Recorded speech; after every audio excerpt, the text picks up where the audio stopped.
The message came at 7:42 p.m. on a Thursday.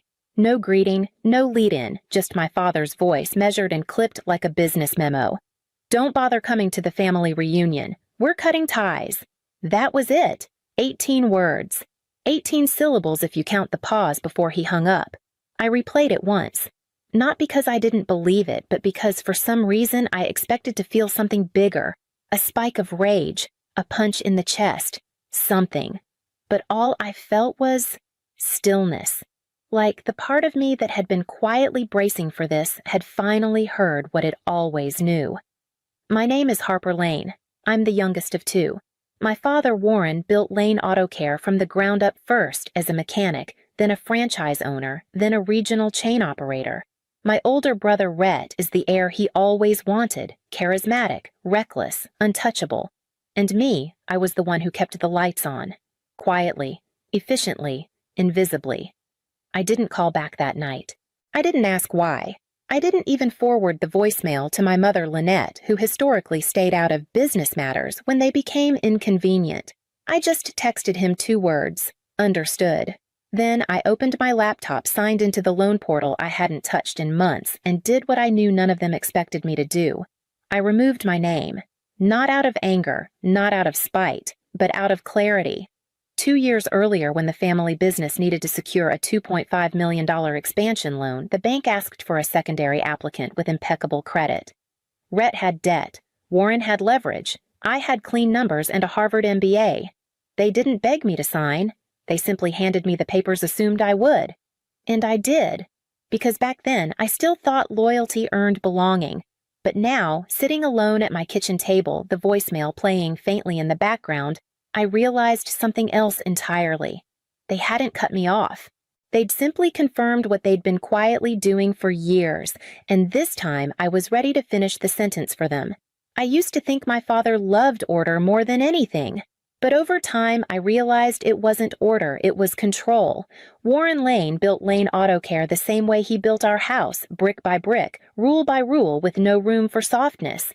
The garage came first, the family came second, sometimes third. He had a saying, one he liked to repeat in front of employees and even more in front of us.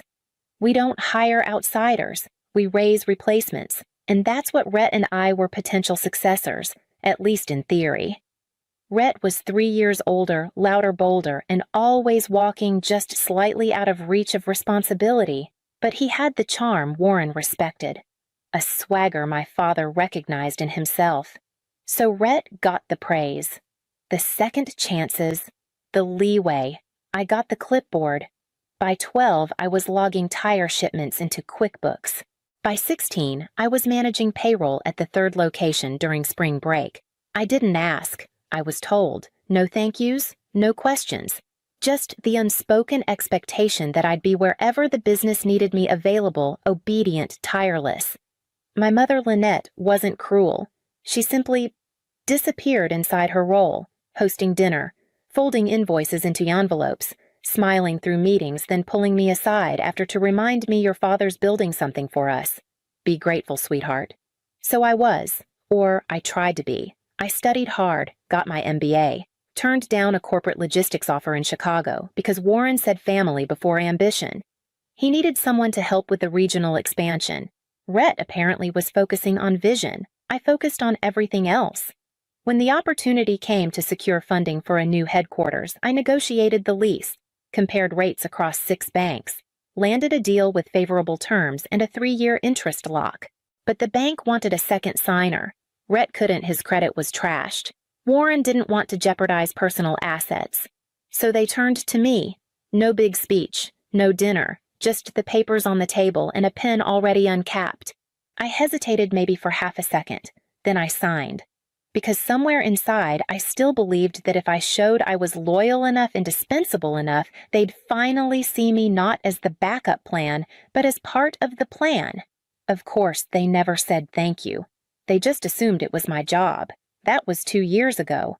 I thought I was investing in a future we'd share. I didn't know then I was just making myself useful enough to be invisible. And if you're quiet long enough, you start to believe that invisibility is a kind of love. It's not. It's just silence mistaken for peace. The first crack didn't sound like breaking.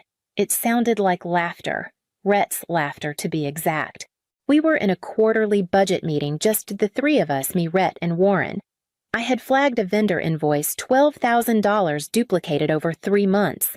A clear error, or at least I thought so. "That's from a friend of mine," Rhett said, waving it off like it was lint on his collar. "Let it slide. He gives us good rates elsewhere." I looked to my father, expecting something. A raised brow, maybe. A single word of scrutiny. But Warren didn't flinch. He just reached for his coffee and said, "Focus on bigger things, Harper. Stop acting like an outsider." Outsider. That word didn't just sting. It settled somewhere under my skin. I wasn't some recent hire. I had overseen logistics for 4 site expansions, renegotiated our fleet lease at half the original cost, and kept payroll balanced through 2 supply chain disruptions. And yet, when I questioned anything that didn't involve spreadsheets or silent compliance, I became foreign. After that meeting, things changed, subtly at first.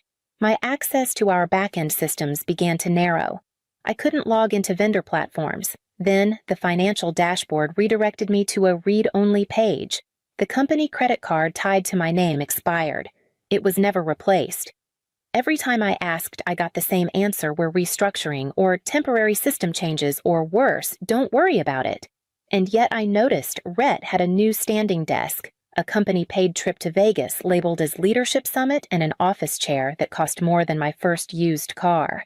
Something shifted inside me, not anger, not yet, but a quiet alertness, the kind that comes when your instincts whisper, "They're preparing a door for you, and it only opens one way." I started keeping copies of everything: internal spending reports, meeting notes, emails where Rhett copied clients but signed using my name. At night, I organized them into a private folder on my home computer, one I called Shadow Ledger. I wasn't sure yet what I was building, just that I needed to hold on to truth while it was still in my hands. One evening, I reached out to Danielle Keller, a former classmate from law school. We'd lost touch for years until she helped her sister escape a messy divorce from a real estate partnership.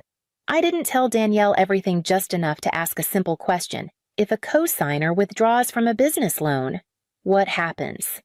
Her pause was telling. Depends. If you're not a guarantor and you weren't involved in recent misuse, the loan can be re-evaluated without your name. Quietly, legally. I exhaled. At that moment, I didn't know whether I was planning an exit or building an alibi. What I did know finally was that the story I thought I was living, the loyal daughter keeping the legacy afloat, wasn't mine anymore. They weren't just pushing me out. They were doing it slowly enough to keep cashing in on my silence. It was a Thursday morning in early spring when the final piece clicked into place. The trees outside my office window were just starting to bud. I remember that detail clearly because something about new leaves made what I was about to find feel even more stale. I had just received my monthly credit summary, something I reviewed out of habit more than worry, but this time a line item stood out: Lane Holdings, Deferred Payment Review. I hadn't seen that name used in years. It was a shell corporation Warren once created for real estate holdings dormant, or so I thought. Curious, I dug deeper. What I found wasn't surprising. It was worse. The expansion loan I had co-signed 2 years ago, the one used to launch Lane Auto Care's new regional headquarters, was in arrears. 3 payments late. The business was behind, barely floating on grace periods and delayed vendor invoices. My name was still on the loan. And worse yet, it was being cited in communications with creditors as a reason to extend goodwill, because my credit was clean, because my finances were untouched, because I was, as always, the reliable one. But I hadn't seen a financial report in months. I hadn't been included in a board meeting since last fall, and the last time I asked Rhett for an update, he replied with a winking emoji and "No worries, sis." Big vision coming. Vision didn't pay the bills. I pulled up archived records, traced invoices back 6 quarters, compared spending against budget projections I had written myself. And then I saw it: over $40,000 in consulting fees, all funneled through a friend of Rhett's. Several entries labeled marketing testing had no campaigns tied to them. Fleet repairs triple billed, and vendor quotes signed with my initials, ones I never approved. It wasn't mismanagement. It was orchestration. That same day, I met with Danielle again, this time in person. We sat across from each other in a quiet booth at a coffee shop she liked near the courthouse. I showed her everything. She flipped through the document slowly, lips pressed, eyes steady. When she reached the co-signed loan agreement, she stopped. "You're not listed as a guarantor," she said. I blinked. "Meaning what?" "Meaning they used your name to secure it, but you're not legally bound if you withdraw before restructuring." "And if I do?" Danielle set down the papers, folded her hands, and said something I've never forgotten. "You don't need to confront them. Don't warn, don't scream. Just move the brick holding up their wall and let it fall." I went home that evening and opened the folder I had renamed. No longer Shadow Ledger, now Redemption Plan. Inside were PDFs, flagged emails, account screenshots, and a draft letter Danielle had helped me write weeks earlier, back when I still hesitated. I didn't hesitate anymore. They hadn't just pushed me out. They had used me until they assumed I had no more left to give. And maybe I didn't. But I had one thing left to take. My name. It took 4 minutes. That's how long the portal stayed open once I logged in using the administrative credentials I had created 2 years ago, back when I still had full access, back when I thought I was building something real. The screen flickered once, then showed a notice: co-applicant status active. Modification options available. I clicked remove. Then I uploaded the signed withdrawal letter Danielle and I had finalized 3 weeks earlier. I typed in my PIN, submitted. No alarms sounded, no confirmation emails. Just a quiet message in gray text at the bottom of the screen. Update received. Processing pending compliance review. It was done. The next step was risk control. I emailed the bank's loan manager, a man named Keith Horner, someone I'd negotiated with during the expansion phase. I attached a summary of financial discrepancies, vendor fraud, altered signatures, and access restrictions indicating internal exclusion.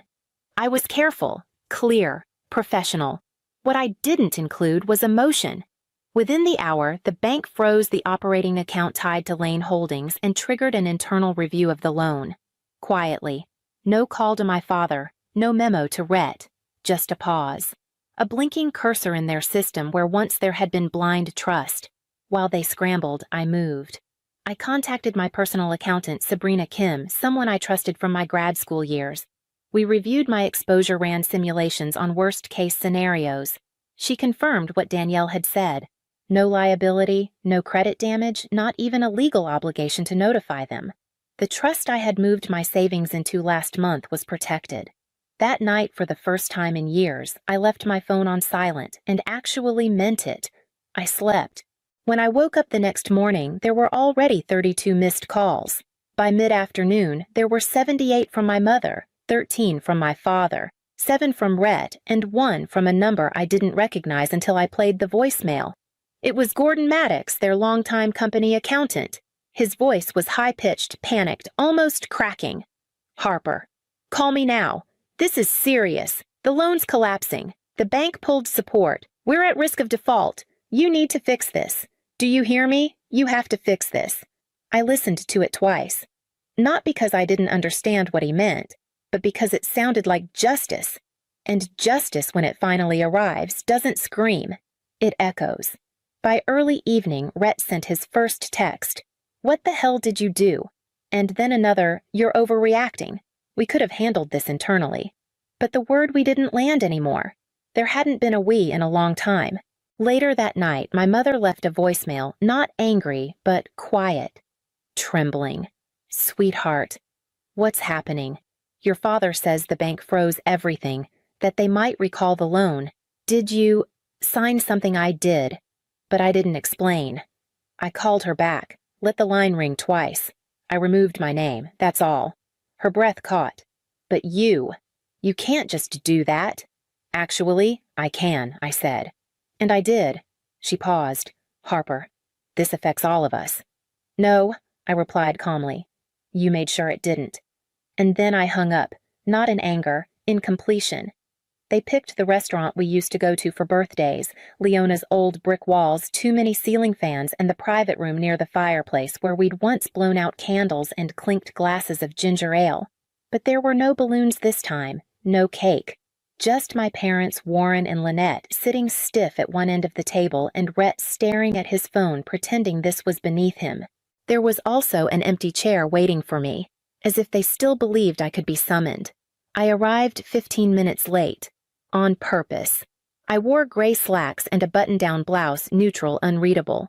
Danielle had once told me power doesn't shout. It arrives without apology. Rhett stood when I entered. Thanks for coming. I didn't come for you, I said, taking the chair slowly. Let's not waste each other's time. Warren leaned forward, eyes fixed on mine. You made your point, loud and clear. No, I said, voice calm. The bank made my point. I just stopped protecting your lie. His jaw tightened. Lynette shifted uncomfortably. We're trying to hold this together, he said. You think you're punishing us, Harper, but you're punishing the legacy your grandfather built. I looked at him steady. Grandpa built a garage. You turned it into a dictatorship. Rhett scoffed. Oh, come on. We gave you everything. You gave me a job, I said, meeting his gaze. Not a voice. The silence that followed was dense, almost warm, like a room that had finally stopped pretending to be anything else. Then Lynette, my mother, spoke almost in a whisper. What do you want, Harper? That was the question, wasn't it? Not revenge. I had already taken that. What I wanted now was clarity. I reached into my bag and placed a sealed envelope on the table. This is a signed affidavit confirming I've permanently withdrawn from the company loan, the board, and all business operations. You will never use my name again. Warren opened his mouth, but I raised a hand. I'm not finished. I took a breath. I'm also submitting an anonymous tip to the state auditor. There are funds missing, vendors unpaid, payroll inconsistencies. I slid the envelope forward. It's your mess now, fully, legally. Rhett's face turned red. You're destroying us over ego. I'm not destroying anything I said standing. I'm just removing the illusion that I was ever part of it. I turned toward the door. Behind me, for the first time in my life, my father said the one word I never expected to hear. Harper, please. I paused, not from hesitation, but from satisfaction. You left a voicemail telling me we were done, I said, without turning around. I'm just agreeing with you. Formally. And then I left. The story made it into the papers. Not the big ones. Just a quiet piece in a local business digest. Lane Auto Care faces financial turmoil amid internal disputes. I didn't leak it, but I knew who did. Danielle called me 2 days later, her voice half serious, half smiling. When people lose power, she said they look for someone to blame. They just didn't expect that person to have already walked away. After that, the voicemails turned sharp. From my father. You ungrateful child. We built that business for you. You're ruining your future. From Rhett. You think you're clever, but you'll need us someday. From Gordon Maddox, the accountant. Do you even understand what this means? You've destroyed their legacy. But here's the thing. No one said out loud. They destroyed it long before I pulled out. They destroyed it when they used my name, but denied me a seat at the table, when they decided I was a threat, not a daughter, when they made me invisible. Now the loan was caving in. The accounts frozen, the vendor contracts unraveling, and me, I was untouched. No legal blowback, no financial damage, my credit intact, my savings secure. I forwarded the last voicemail to Danielle, then deleted the rest. I took my phone off silent, and for the first time in years, it stayed quiet. No crisis, no requests, no fires that only I could put out. I moved into a small loft in downtown Portland. Nothing fancy, just sunlight, clean windows, and space enough for both a desk and peace. I started consulting quietly, helping small women-led startups avoid the kind of traps I'd lived through. Not because I needed purpose, but because I already had it. 3 months later, an envelope arrived at my new address. No return name, just the bank's logo and a tracking barcode. Inside was a single sheet of paper. This letter confirms that the commercial loan associated with Harper Lane has been formally withdrawn and restructured. No further obligation remains. No action required. No thank you, no apology, no spin. Just a line drawn in ink in law and finally in truth. I placed the letter in a folder marked Complete and slid it into the back of the cabinet. That night, I lit a candle by the window. The loft was quiet. The city below hummed unaware and alive. I thought of that voicemail one last time. Don't bother coming to the reunion. We're cutting ties.